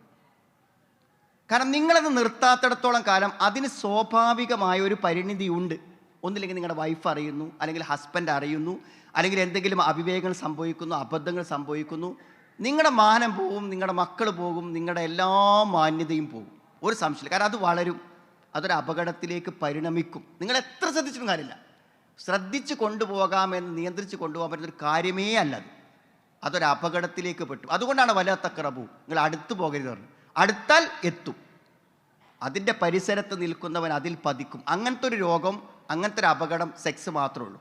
പരിസരത്ത് ചെന്നാൽ അപകടത്തിൽപ്പെടുന്ന ഒരു അസുഖമാണ്. അതുകൊണ്ട് എന്ത് ചെയ്യും, അതിലേക്ക് എത്തും. അതുകൊണ്ട് എന്ത് ചെയ്യുക, ഇത്രയും പെട്ടെന്ന് ഇന്നാ നമ്പർ ഉണ്ടെങ്കിൽ ഈ പ്രൊഫൈസ് കഴിയുമ്പോൾ നിങ്ങൾ ഡിലീറ്റ് ചെയ്യുക, ബന്ധം ഒഴിവാക്കുക.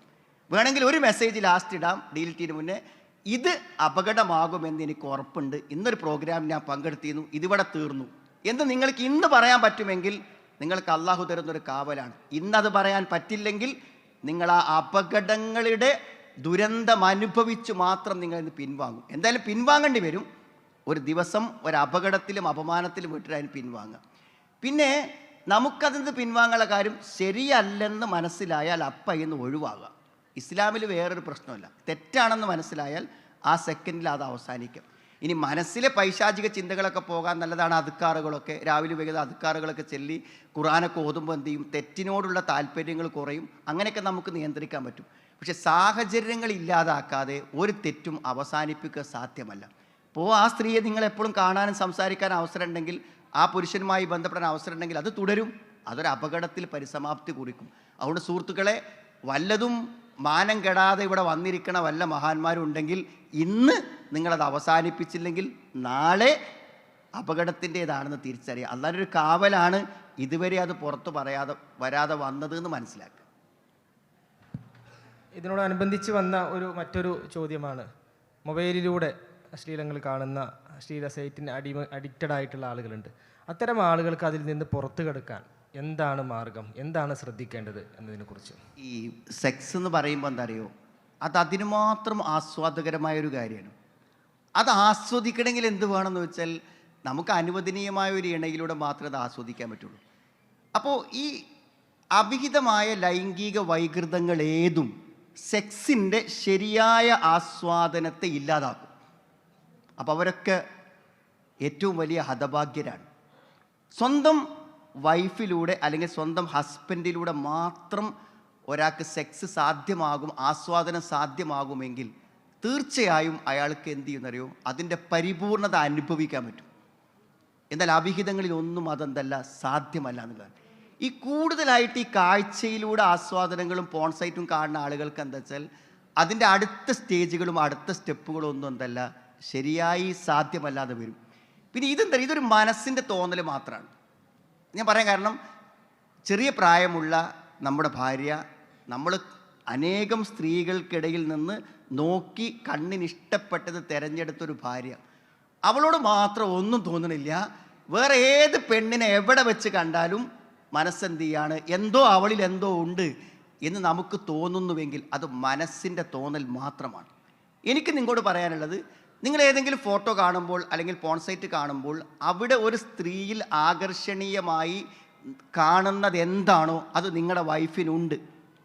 പക്ഷെ എന്തറിയോ, അത് ഉണ്ടെന്ന ബോധത്തോടു കൂടെ ഒന്ന് നോക്കാനോ, അതായത് ഒരു അന്യ പെണ്ണിനെ കണ്ടപ്പോൾ നിങ്ങൾ രണ്ടാമതൊരു നോട്ടം നോക്കി, ആ ശ്രദ്ധയുടെ നോട്ടമുണ്ടല്ലോ, ആ നോട്ടം വൈഫിനെ ഇതുവരെ നോക്കിയിട്ടില്ല. ഒന്ന് ശ്രദ്ധിച്ചു നോക്ക്. നമ്മുടെ വൈഫിനെ നമ്മൾ എന്ത് ചെയ്യുക, നിങ്ങൾ ഒരു പെണ്ണിനെ നിങ്ങൾ എങ്ങനെ കാണാൻ ആഗ്രഹിക്കുന്നുവോ അങ്ങനെ നിങ്ങളുടെ വൈഫിനൊന്ന് കാണാൻ ശ്രമിച്ചു നോക്കുക. അങ്ങനെ കാണാൻ ശ്രമിക്കുമെങ്കിൽ നമ്മൾ ആഗ്രഹിക്കുന്നത് എന്തും നമ്മുടെ വൈഫിലുണ്ട്. അതുകൊണ്ടാണ് വിവാഹത്തെക്കുറിച്ച് പറഞ്ഞപ്പോൾ വിവാഹം കഴിച്ചവന് പിന്നെ ആ നോട്ടം ആവശ്യമില്ല എന്നാണ്. അതാണ് അഗല്ലുലിൽ ബസർ അഹ്സനുലിൽ ഫർജ്. പിന്നെ ആവശ്യമില്ല, നമ്മൾ അങ്ങനെ ഉപയോഗിക്കാത്തത് കൊണ്ട് മാത്രം. നമ്മൾ മറ്റു സ്ത്രീകളെ കാണുന്നതിനേക്കാളും ആകർഷണീയമായി ആസ്വാദകരമായി നമ്മുടെ വൈഫിനെ കാണാൻ പറ്റും. പക്ഷെ അതിന് നമുക്കെന്താ പലപ്പോഴും വീടോ കുടുംബമോ കുട്ടികളോ ഒക്കെ തടസ്സം, സമയക്കുറവൊക്കെ ഉണ്ടാവും. പക്ഷെ അത് മാറ്റി വെച്ചെന്തറിയോ, പോൺസൈറ്റ് നോക്കാൻ അരമണിക്കൂർ ഇരിക്കുന്ന പോലെ ഒരു ഇരുത്തം വൈഫിനെ കാണാൻ ഇരുന്നാൽ ആ പ്രശ്നം അതോടെ തീരും. വിവാഹം കഴിച്ച ആരെങ്കിലും പോൺസൈറ്റ് കാണുന്നുണ്ടെങ്കിൽ അത് അയാളുടെ അറിവില്ലായ്മ മാത്രമാണ്, ഒരു തോന്നൽ മാത്രമാണ്, അതിൻ്റെ യാതൊരു ആവശ്യമില്ല.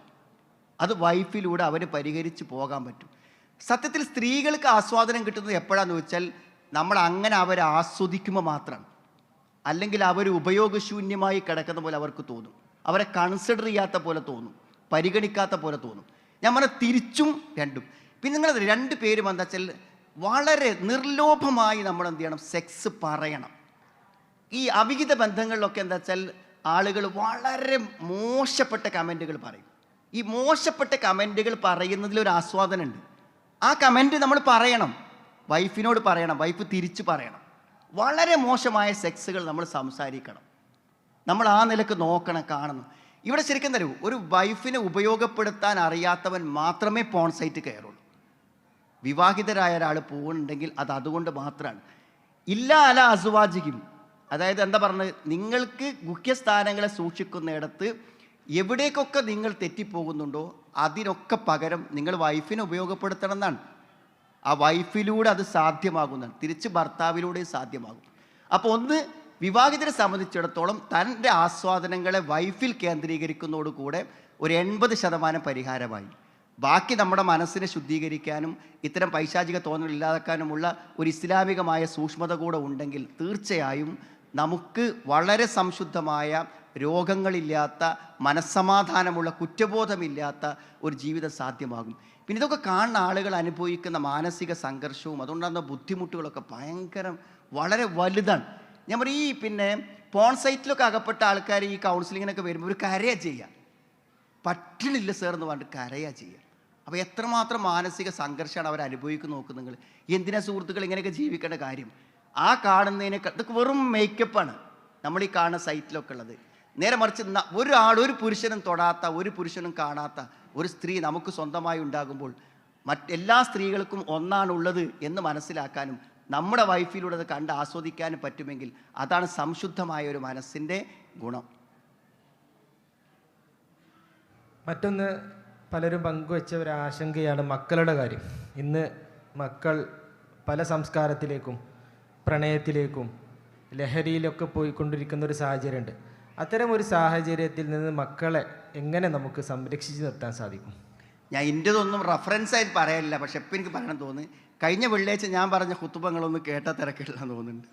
അത് ഞാൻ ഈ കുട്ടികളുടെ കാര്യത്തിൽ മാത്രമായിട്ട് 20 മിനിറ്റേ ഉണ്ടാവുള്ളൂ, പറ്റുകയാണെങ്കിൽ ഒന്ന് കേൾക്കും നിങ്ങൾ. ഞാനിത് പറയാനുള്ള കാരണം എന്ന് വെച്ചാൽ, ഈ കുട്ടികളുടെ കാര്യത്തിൽ കുട്ടികൾ പിഴച്ചു പോകുന്നതിൽ നമുക്ക് തന്നെയാണ് ഉത്തരവാദിത്വം. അതിൽ യാതൊരു സംശയം നമുക്കില്ല. എന്താ വെച്ചാൽ, നിയന്ത്രണത്തിൽ കിട്ടുന്ന സമയത്ത് നമ്മൾ അവരെ എന്ത് ചെയ്യണം? നന്നാക്കി എടുക്കണം, എല്ലാ പണിയും തീർക്കണം. ഒരു 7 വയസ്സ് വരെ നിങ്ങളുടെ കൺട്രോളിൽ കുട്ടികളെ കിട്ടുള്ളൂ.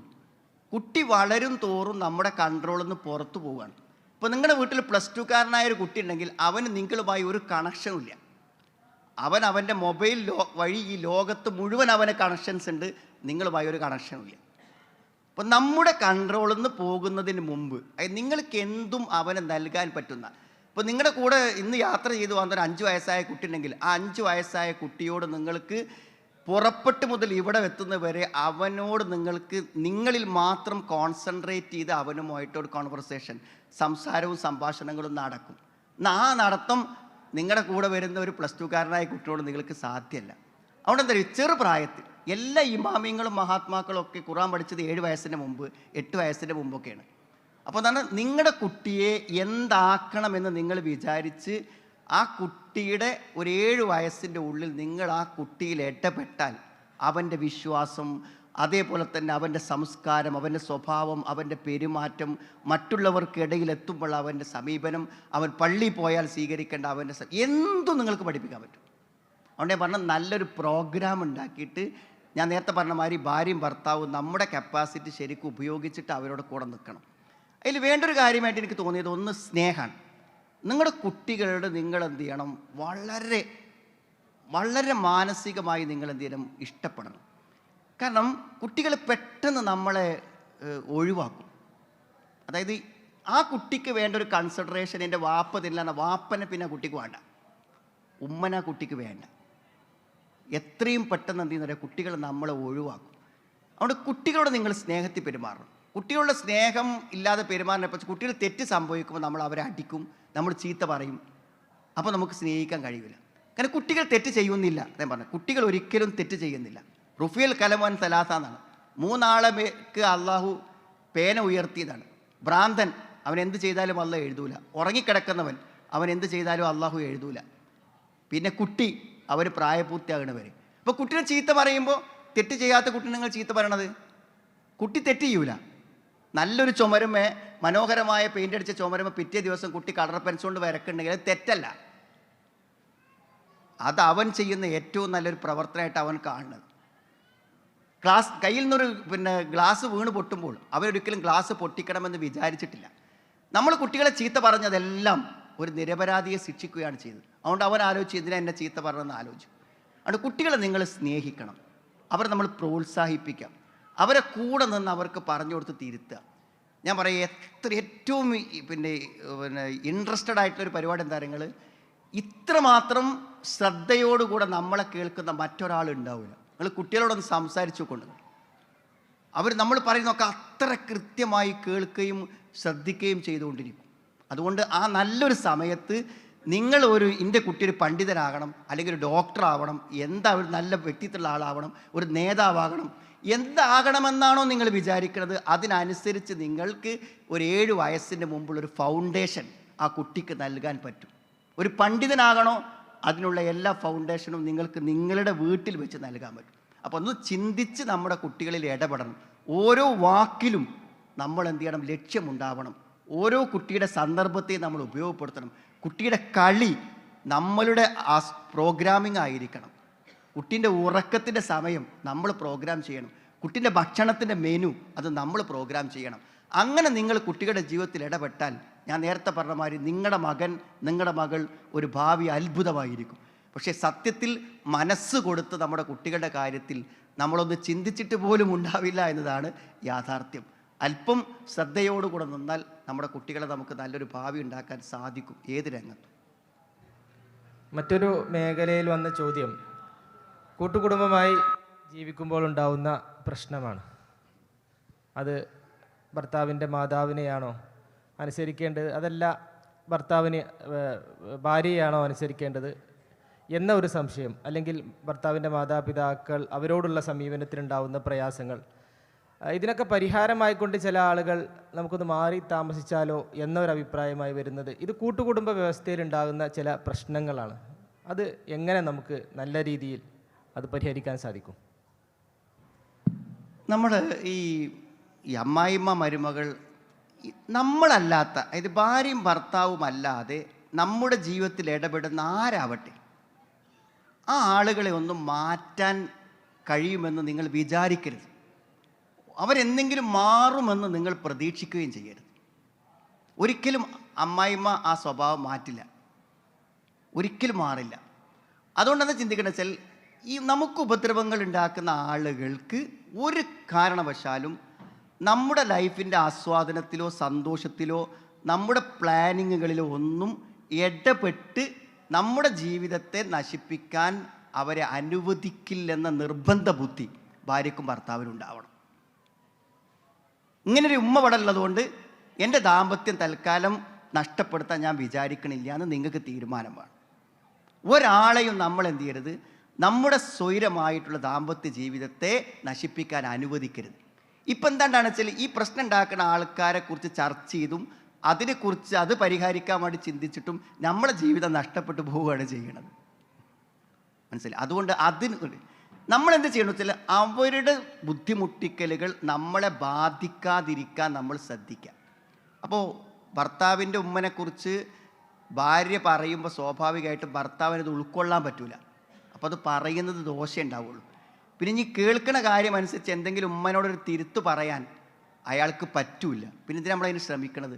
അതുകൊണ്ട് ഉമ്മനെ മാനേജ് ചെയ്യാൻ ഒരു കല എന്ത് ചെയ്യാൻ മരുമകൾ സ്വയം വളർത്തിയെടുക്കുക.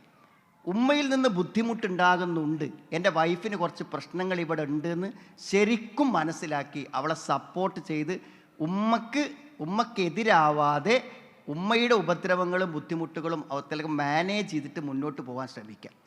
പിന്നെ മാറി താമസിക്കണം എന്നുണ്ടെങ്കിൽ അതിന് താല്പര്യമെടുക്കേണ്ടത് ഭർത്താവാണ്, ഭാര്യയല്ല. കാരണം ഭാര്യയുടെ നിർബന്ധത്തിന് എന്ത് ചെയ്യാണ്, നമ്മൾ വീട് വിട്ട് പോവുകയാണെങ്കിൽ അത് വെച്ചാൽ പോയി കഴിഞ്ഞാൽ ഇയാൾക്കൊരു സമാധാനം ഉണ്ടാവില്ല. മനസ്സിലായി? എപ്പോഴും ഉമ്മനെ അവിടെ ഒറ്റക്കാണ്, വാപ്പ അവിടെ ഒറ്റക്കാണെന്ന് പറഞ്ഞ് അതിൻ്റെ ചർച്ച മാത്രമേ ഉണ്ടാവുള്ളൂ. പിന്നെ ഇയാളുടെ മനസ്സ് വീട്ടിലായി തടി ഇവിടെ കിട്ടിയിട്ട് എന്തെങ്കിലും കാര്യമുണ്ടോ? അയാൾ വീട്ടിൽ ഉറങ്ങണ സമാധാനം, നേരെ മറിച്ച് പകൽ മുഴുവൻ പ്രശ്നമാണെങ്കിൽ രാത്രി ഒന്നിച്ച് കിടക്കണമെങ്കിലും സമാധാനം ഉണ്ടാവും. വേറെ താമസിക്കുമ്പോൾ രാത്രി സമാധാനം ഉണ്ടാവില്ല, പകലും സമാധാനം ഉണ്ടാവില്ല. അതുകൊണ്ട് അങ്ങനെ പോകണമെങ്കിൽ അത് തന്ത്രപരമായി അവിടെ വാപ്പക്കുമ്പക്കും വേറെ ആൾക്കാരൊക്കെ ഉണ്ടെന്നുണ്ടെങ്കിൽ എന്തെങ്കിലും ദൂരെ ജോലിയാണെന്നോ അല്ലെങ്കിൽ മറ്റെന്തെങ്കിലുമൊക്കെ ചെറിയ ട്രാൻസ്ഫറൊക്കെ വാങ്ങിയിട്ട് എന്ത് ചെയ്യുക, തൽക്കാലം വാപ്പക്കുമ്പക്കും ബോധ്യപ്പെടുന്ന ഒരു കാരണത്തിലൂടെ അവരുടെ ജീവിതത്തിന് ബുദ്ധിമുട്ട് വരാത്ത രൂപത്തിൽ വേണമെങ്കിൽ രണ്ടുപേരുടെയും മനസ്സമ്മതത്തോടെ മാറാൻ തയ്യാറല്ലാത്ത ഭർത്താവിനെ നിർബന്ധിച്ച് മാറ്റിയാൽ ഇപ്പോൾ നിങ്ങൾ അനുഭവിക്കുന്ന സുഖം പോലും നിങ്ങൾക്ക് പിന്നെ കിട്ടാതെ വരാനാണ് സാധ്യത. അങ്ങനെയാണ് പല അനുഭവസ്ഥന്മാരും പറഞ്ഞിട്ടുള്ളത്. അതുകൊണ്ട് കഴിയുന്നതും ഒരു മകനൊക്കെ ആണെങ്കിൽ ഭർത്താവിൻ്റെ വീട്ടിൽ തന്നെ ഒന്ന് സ്വർഗീയമായി ജീവിക്കാൻ നമ്മൾ അല്പം ബുദ്ധി ഉപയോഗിച്ചിട്ട് ചെയ്യുകയാണെങ്കിൽ അതായിരിക്കും നന്നായിരിക്കാം. അത് രണ്ടുപേരും കൂടെ ചർച്ച ചെയ്തൊരു രൂപം ഉണ്ടാക്കിയാൽ സാധ്യമാകുമെന്നാണ് ഞാൻ വിശ്വസിക്കുന്നത്. അതിൽ യാതൊരു സംശയവുമില്ല. നമ്മുടെ പ്രോഗ്രാമിൻ്റെ അവസാനത്തേക്ക് നാം കടക്കുകയാണ്. എഴുതി കിട്ടിയ ചോദ്യങ്ങൾ തന്നെ ഒരുപാടുണ്ട്. അതിൽ നിന്ന് റിപ്പീറ്റഡായി വന്ന പ്രസക്തമായ ചില ചോദ്യങ്ങൾ തിരഞ്ഞെടുക്കാനുള്ളൊരു സമയം നമുക്കിവിടെ ലഭ്യമായിട്ടുള്ളൂ. ഇത്തരം വിഷയങ്ങൾ നിങ്ങൾക്ക് കൂടുതൽ അറിയാനുള്ള അവസരങ്ങളുണ്ട്. പീസ് റേഡിയോ ലൈവ് കൗൺസിലിംഗ് ഉണ്ട്, സ്നേഹക്കൂടുണ്ട്. അതിൻ്റെയൊക്കെ സെപ്പറേറ്റ് കൗണ്ടറുകളുണ്ട്. അത് എങ്ങനെ ഉപയോഗപ്പെടുത്തണം എന്നൊക്കെ വളരെ വിശദമായിക്കൊണ്ട് നിങ്ങൾക്ക് എളുപ്പത്തിൽ അറിയാൻ സാധിക്കും. നിങ്ങൾക്ക് ഉത്തരം കിട്ടാത്ത ചോദ്യങ്ങൾക്കെല്ലാം അതിലൂടെ നിങ്ങൾക്ക് ഉത്തരം ലഭിക്കാനുള്ള അവസരം ഇവിടെ ലഭ്യമാണ്. അവസാനമായിക്കൊണ്ട് നിരന്തരമായി ചോദിച്ച മറ്റൊരു ചോദ്യമാണ് ഇണക്ക് ദീനീപരമായിട്ടുള്ള ചില താല്പര്യക്കുറവ്. അത് ഭർത്താവിനാവാം, ഭാര്യക്കാവാം. ഇപ്പോൾ വസ്ത്രധാരണത്തിൽ ചില ഭാര്യമാരുടെ അത്ര ശ്രദ്ധയില്ല, നമ്മുടേതല്ലാത്ത ആദർശം സ്വീകരിക്കുന്ന ആളുകൾക്ക് അങ്ങനെ ഒരു വസ്ത്രധാരണത്തിൽ ഒരു ഗൗരവമില്ലാത്ത ആളുകളുണ്ട്. ലിബറൽ ആശയം കടന്നു വരുന്ന ആളുകളുണ്ട്. ഒരല്പം ലിബറൽ ആശയത്തിൻ്റെ സ്വാധീനത്തിൽ പെട്ടുപോകുന്നവരുണ്ട്. എങ്ങനെ ഇതിനെ നമ്മൾ മാനേജ് ചെയ്യണം, ഏത് അളവ് വരെ നമുക്ക് ഈ ഒരു വിഷയത്തിൽ നിലപാടെടുക്കാൻ സാധിക്കും എന്നാണ് ചില ആളുകൾ ചോദിച്ചിട്ടുള്ളത്. ഇതിൽ നമ്മൾ മനസ്സിലാക്കേണ്ട ഒരു കാര്യം എന്താ വെച്ചാൽ, ഇപ്പോൾ നമ്മൾ താടി വെച്ചു, അല്ലെങ്കിൽ നമ്മൾ ജമാഅത്ത് നിസ്കാരത്തിന് വേണ്ടി പോകുന്നു, നമ്മൾ വസ്ത്രം നിര്യാണിക്ക് മേലെടുത്തു, നമ്മൾ ആളുകളോട് നല്ലൊക്കെ പെരുമാറുന്നു, രാവിലെ എഴുന്നേറ്റാൽ ഒരു ജുസ് ഓതുന്നു. ഇതൊക്കെ എങ്ങനെ ഉണ്ടായത്? ആരോ നമ്മളോട് ഇങ്ങനെ നിരന്തരം പള്ളിയിൽ പോണ്ടേ എന്ന് ചോദിച്ചിട്ടല്ല. നമ്മുടെ ഉള്ളിൽ അതിനുള്ളൊരു ഈമാനും ദീനും ഏതോ പ്രസംഗത്തിലോ ഏതോ സഹവാസത്തിലോ നമുക്ക് ലഭിച്ചു. ആ വിശ്വാസം നമ്മുടെ മുന്നിലേക്ക് വരുമ്പോൾ ആ വിശ്വാസത്തിൻ്റെ ഇക്തിദാ, അതിൻ്റെ തേട്ടമാണ് പള്ളിയിൽ പോകണം, താടി വെക്കണം, സുന്നത്ത് നിസ്കരിക്കണം. അപ്പം മനസ്സിലുണ്ടാകുന്ന വിശ്വാസപരമായ നിലവാരമാണ് നമ്മളെ കർമ്മങ്ങളിലേക്ക് നയിക്കുന്നത്. അപ്പം നമ്മൾക്കുള്ള അബദ്ധം എന്താണെന്ന് വെച്ചാൽ, ഈ ബോധം ഇല്ലാത്ത ഭാര്യയോട് എപ്പോഴും നമ്മൾ പറയുന്നത് ആ ബോധത്തിൽ നിന്നുണ്ടാവേണ്ട തട്ടം, ആ ബോധത്തിൽ നിന്നുണ്ടാവേണ്ട ഹിജാബ്, ആ ഈമാനികമായിട്ടുള്ള അറിവിൽ നിന്നുണ്ടാവേണ്ട പ്രവർത്തനങ്ങൾ ഉണ്ടാവണമെന്നാണ് പറയുന്നത്. അതെങ്ങനെ ഉണ്ടാവും? തിരിച്ചും അങ്ങനെ തന്നെയാണ്. ഒരു നിരീശ്വരവാദത്തിൻ്റെ മനസ്സുള്ള ഭർത്താവിനോട് നിസ്കരിക്കണം എന്ന് പറഞ്ഞാൽ അയാൾ നിസ്കരിക്കുമോ? അയാൾക്ക് ജീവിതത്തിൽ എന്ത് പ്രവൃത്തി ചെയ്യാൻ അയാൾക്ക് പ്രശ്നം ഉണ്ടാവില്ല. നിസ്കരിക്കാൻ അയാളോട് കഴിയൂല. അത്രയും ഭാരമുള്ള പ്രവർത്തനമാണ് വിശ്വാസമില്ലാതെ നിസ്കരിക്കുക എന്നുള്ളത്. അപ്പോൾ നമ്മളെപ്പോഴും ശ്രമിക്കേണ്ടത് എന്തിനാ വെച്ചാൽ, തട്ടമിടിക്കാനല്ല നമ്മൾ ശ്രമിക്കേണ്ടത്, തട്ടമിടാനുള്ള മനസ്സുണ്ടാക്കാനാണ് ശ്രമിക്കേണ്ടത്. മനസ്സിലായില്ലേ? നിസ്കരിക്കാനല്ല നമ്മൾ പറയുന്നത്, നിസ്കരിക്കാനുള്ള വിശ്വാസവും മനസ്സും ഉണ്ടാക്കാൻ നമ്മൾ പരിശ്രമിക്കണം. അതിനെന്താണെന്ന് വെച്ചാൽ നല്ല ഡിസ്കഷൻസാണ്. നല്ല ഡിസ്കഷൻസ്, അതായത് നമ്മൾ പരസ്പരം സ്നേഹിക്കുന്ന ആളുകളാകണോണ്ട് എന്താ അറിയോ, നമ്മൾ ഉൾക്കൊണ്ട കാര്യങ്ങൾ, ആശയങ്ങൾ നമ്മൾ എന്ത് ചെയ്യുക, ഡിസ്കസ് ചെയ്യുക. നമ്മുടെ വിശ്വാസം, നമുക്കെങ്ങനെ പരലോകം ബോധ്യപ്പെട്ടത്, നമുക്കെങ്ങനെ പടച്ചോനെ ബോധ്യപ്പെട്ടത്, നമുക്കെങ്ങനെ ഈ അള്ളാഹിനെ കുറിച്ച് പേടിയുണ്ടായത്, ആ ആശയങ്ങളുടെ കൈമാറ്റമാണ് നടക്കേണ്ടത്. അതൊരാളുടെ ഹൃദയത്തേക്ക് പറ്റും. ചിലപ്പോൾ നിങ്ങളുടെ സഹപ്രവർത്തകന് നിങ്ങൾ പറഞ്ഞു കൊടുത്ത ഒരു 5 മിനിറ്റ് ക്ലിപ്പ് അല്ലെങ്കിൽ ഒരാശയം അയാളെ ജീവിതത്തെ പരിവർത്തിപ്പിക്കുമെങ്കിൽ അങ്ങനെ തന്നെ ഭാര്യ മാറുള്ളൂ, അങ്ങനെ തന്നെ ഭർത്താവ് മാറുള്ളൂ. പിന്നെ സമ്മർദ്ദങ്ങൾ ചെലുത്താം, സ്നേഹസമ്മർദ്ദങ്ങൾ ചെലുത്താം. അതായത് നമ്മളിപ്പോൾ ഒരു ഇഷ്ടപ്പെട്ടൊരു കാര്യം ചെയ്തു കൊടുക്കുമ്പോൾ അതിനൊരു പകരം നിലയ്ക്ക് നിങ്ങളൊന്ന് ക്ലാസ്സിന് വരുമോ, അല്ലെങ്കിൽ നമുക്കൊന്ന് എന്ത് ചെയ്യുന്നു, ഇവിടെ പുതിയ ലേണിംഗ് ക്ലാസ് തുടങ്ങുന്നുണ്ട്, നമുക്ക് രണ്ടാക്കൊന്ന് പോയി നോക്കാം. അങ്ങനെ നമുക്ക് എന്ത് ചെയ്യാൻ പറ്റും, അവരെ നമ്മൾക്ക് സമ്മർദ്ദങ്ങൾ ചെലുത്താം. നല്ല നിലയ്ക്ക് നമുക്ക് അങ്ങനെ നമ്മൾ ഉദ്ദേശിക്കുന്ന വഴിയിലേക്ക് അവരെ കൊണ്ട് നമുക്ക് ഒന്നിച്ചൊന്ന് റേഡിയോ കേൾക്കാം, അല്ലെങ്കിൽ ഒന്നിച്ച് നേർവഴി കേൾക്കാം, അല്ലെങ്കിൽ ഒന്നിച്ച് ഖുർആൻ വായിക്കാം, ഒന്നിച്ചൊരു പുസ്തകം വായിക്കാം, ഡിസ്കസ് ചെയ്യാം. അതൊക്കെ നമുക്ക് പറ്റും. ചിലപ്പോൾ നമുക്കൊരു 5 ദിവസം വെക്കേഷൻ സമയത്ത് ഒരു ടൂർ പ്ലാൻ ചെയ്തിട്ട് ഒരു സ്ഥലത്ത് പോയിട്ട് അവിടെ വെക്കേഷൻ സ്ഥലത്ത് നമ്മൾ താമസിക്കാം. അവിടെ നമ്മുടെ ഡിസ്കഷൻ്റെ മാറ്റർ ഇതായിരിക്കും എന്ന് പറയാം, എന്നിട്ട് തുറന്ന് ഡിസ്കസ് ചെയ്യാം. അപ്പോൾ നമ്മളൊന്ന് റെഫർ ചെയ്തതിനൊക്കെ റെഡി ആവുക. ഇത് സന്ദർഭം ഉള്ളപ്പോഴും ഇല്ലാത്തപ്പോഴൊക്കെ ഇതിങ്ങനെ പറഞ്ഞ് വെറുപ്പിച്ച് നമ്മളെ കാണാൻ പോലും അവർക്ക് ഇഷ്ടമില്ലാത്ത കോലത്തിലേക്ക് എന്ത് ചെയ്യാണ് മക്കളൊക്കെ അങ്ങനെയാണ് അകന്നു പോണത്. മക്കളോട് പറഞ്ഞ് പിന്നെ മക്കൾക്ക് വീട്ടിൽ വരാൻ തോന്നൂല. അങ്ങനെയാണ് പിന്നെ മക്കൾ നമ്മളിന്ന് അകന്നു പോകുന്നത്. അപ്പോൾ അകറ്റുകയല്ല വേണ്ടത്, നമ്മൾ ഉദ്ദേശിക്കുന്ന കാര്യങ്ങൾ പ്രവർത്തിക്കത്തക്ക വിധത്തിലുള്ളൊരു ഈമാൻ അവിടെ ഹൃദയങ്ങളിൽ ഉണ്ടാക്കാനുള്ള ശ്രമങ്ങളിലൂടെ മാത്രമേ നമുക്കൊരു വ്യക്തിയെ മാറ്റാൻ പറ്റുള്ളൂ. നമ്മുടെ ഈമാൻ അനുസരിച്ച് വേറൊരാൾ പ്രവർത്തിക്കണമെന്ന് പറയുന്നതിൽ ഒരു ലോജിക്കും ഇല്ല. അയാൾക്ക് വിശ്വാസമുണ്ടെങ്കിലേ അയാൾക്ക് പ്രവർത്തിക്കാൻ പറ്റുള്ളൂ.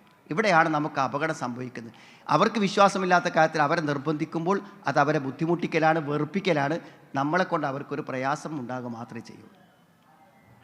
അൽഹംദുലില്ലാ, നമ്മുടെ ഈ ഒരു സെഷൻ അതിനനുവദിച്ച സമയം ഇവിടെ കഴിയുകയാണ്. ഒരുപാട് വിഷയങ്ങൾ ചർച്ച ചെയ്യാൻ സാധിച്ചു. അതിൻ്റെ അപ്പുറം പല വിഷയങ്ങളും ചർച്ച ചെയ്യാനുണ്ട്. അതിനുള്ള അവസരങ്ങളാണ് യഥാർത്ഥത്തിൽ നമ്മൾ ഇവിടുത്തെ സ്റ്റാളുകളിലായി നിങ്ങൾക്ക് എത്തിച്ചു തരുന്നത്. അത് നിങ്ങൾ ഉപയോഗപ്പെടുത്തണം എന്ന് ഓർമ്മപ്പെടുത്തുന്നു. കൂടുതൽ പുതുമകളും അള്ളാഹു ഇത് നമ്മിൽ നിന്ന് ഒരു തുടങ്ങി ഞാനാവേണ്ട ഒരു വാക്യം പറഞ്ഞ് അവസാനിക്കാൻ വിചാരിക്കുന്നു. എനിക്ക് ഉണ്ടായ ഒരു അനുഭവം ഞാൻ അങ്ങോട്ട് പറയും. ഒരു ആൾ മരിച്ചു കഴിഞ്ഞപ്പോൾ എന്താ വെച്ചാൽ അയാളുടെ വൈഫ് ഭയങ്കരമായി വിഷമിക്കുന്നു, കരയുന്നു. ഒരു നിലക്കും അവരെ സമാധാനിപ്പിക്കാൻ ആർക്കും പറ്റണില്ല. അപ്പോൾ മക്കളുടെ ഒരു സംശയം എന്നോട് ചോദിച്ചാണ്. മക്കൾ ചോദിച്ച സംശയം, ജീവിച്ചിരിക്കുന്ന കാലത്ത് സമാധാനത്തോടുകൂടെ വാപ്പയും ഉമ്മയും ഒപ്പം നിൽക്കണം ഞങ്ങൾ ഇതുവരെ കണ്ടിട്ടില്ല. പക്ഷെ വാപ്പ മരിച്ചിട്ട് ഇന്ന് വരെ അയൽപക്കത്ത് എവിടെയും ഒരു മരണം നടന്നിട്ടും കാണാത്ത അത്ര ഭയങ്കരമായ വിഷമം എന്താണ് ഉമ്മക്കുണ്ടാവാൻ കാരണം എന്നുള്ളതാണ്. എന്താ സംഗതി അറിയങ്ങൾ, ഈ ഒന്നിച്ചിരിക്കുമ്പോൾ ഇണകളുടെ വില അറിയാത്തവർക്ക് മരിച്ച ശരിക്കും മനസ്സിലാവും. അപ്പോൾ ഈ നമുക്കൊക്കെ നമ്മളെ ഭാര്യമാരെ വില അറിയണമെങ്കിൽ എന്തിനാ ഒരു നമ്മളപ്പം ഇല്ലാതെക്കണം. ഭർത്താവിൻ്റെ വില അറിയണമെങ്കിൽ അയാൾ ഇല്ലാതിരിക്കണം, ശരിക്കും മനസ്സിലാവും. കാരണം മരിച്ചു പോയ ഭർത്താവിനെക്കുറിച്ചും മരിച്ചു പോയ ഭാര്യയെക്കുറിച്ചും പറയുമ്പോൾ കണ്ണീര് വരാത്ത ആരുമില്ല. കാരണം സജീവമായി ഒന്നിച്ച് ജീവിക്കാൻ നമുക്ക് വില അറിയില്ല. നമുക്ക് വേണ്ടി നമ്മുടെ ഭാര്യ എന്തുമാത്രം പ്രയാസപ്പെടുന്നുണ്ട് എന്ന് അറിയണമെങ്കിൽ അവൾ എല്ലാ ജോലിയും അവസാനിപ്പിച്ചിട്ട് അണ്ട് ഇല്ലാതാകണം. അപ്പോഴാണ് അവളുടെ ഡ്യൂട്ടീസ് എന്തൊക്കെ ആയിരുന്നു എന്ന് ആ ശൂന്യതയിൽ നമുക്ക് മനസ്സിലാവും. നമ്മുടെ മക്കളേറ്റ് നമ്മളിങ്ങനെ ഇരിക്കുമ്പോൾ മനസ്സിലാവും, തിരിച്ചു മനസ്സിലാവും. നമ്മളത് പോയിട്ട് ഒറ്റയ്ക്ക് ജീവിക്കുമ്പോൾ നമ്മൾ എത്രമാത്രം സ്വാധീനമുണ്ടായിരുന്നു. അതുകൊണ്ട് സുഹൃത്തുക്കളെ, ഇന്ന് അവരൊക്കെ നമ്മളൊപ്പം ഉണ്ടല്ലോ അല്ലേ, ഇന്ന് വൈഫ് നമ്മളൊപ്പം അല്ലേ. അതുകൊണ്ട് ഇന്ന് ആ വില മനസ്സിലാക്കിയാൽ നമുക്ക് നമ്മുടെ ജീവിതത്തെ തിരിച്ചു പിടിക്കാൻ പറ്റും. അതുകൊണ്ട് നിങ്ങൾ ഒന്നിച്ച് ജീവിക്കുന്ന നിങ്ങളുടെ ഭാര്യ, അതിനേക്കാളും വിലപ്പെട്ട ഒന്നും നിങ്ങളുടെ കൈവശം ഇന്നില്ല. നിങ്ങളുടെ ഭർത്താവ്, അതിനേക്കാളും നിങ്ങളുടെ ജീവിതത്തിൽ നിർത്തുന്ന മറ്റൊന്നില്ല. ആ രണ്ട് വിലയും ഒന്നിച്ചുറങ്ങിയിട്ടും മനസ്സിലാകാത്തവർക്ക് മനസ്സിലാകുമ്പോഴാണ് ജീവിതം അതിൻ്റെ പരിപൂർണത പ്രാപിക്കുന്നത്. പ്രയത്നിച്ചും പ്രാർത്ഥിച്ചും അത്തരമൊരു അനുഗ്രഹീതമായ സമാധാനപൂർണ്ണമായ ദാമ്പത്യം നേടാൻ അള്ളാഹു അനുഗ്രഹിക്കുമാറാവട്ടെ.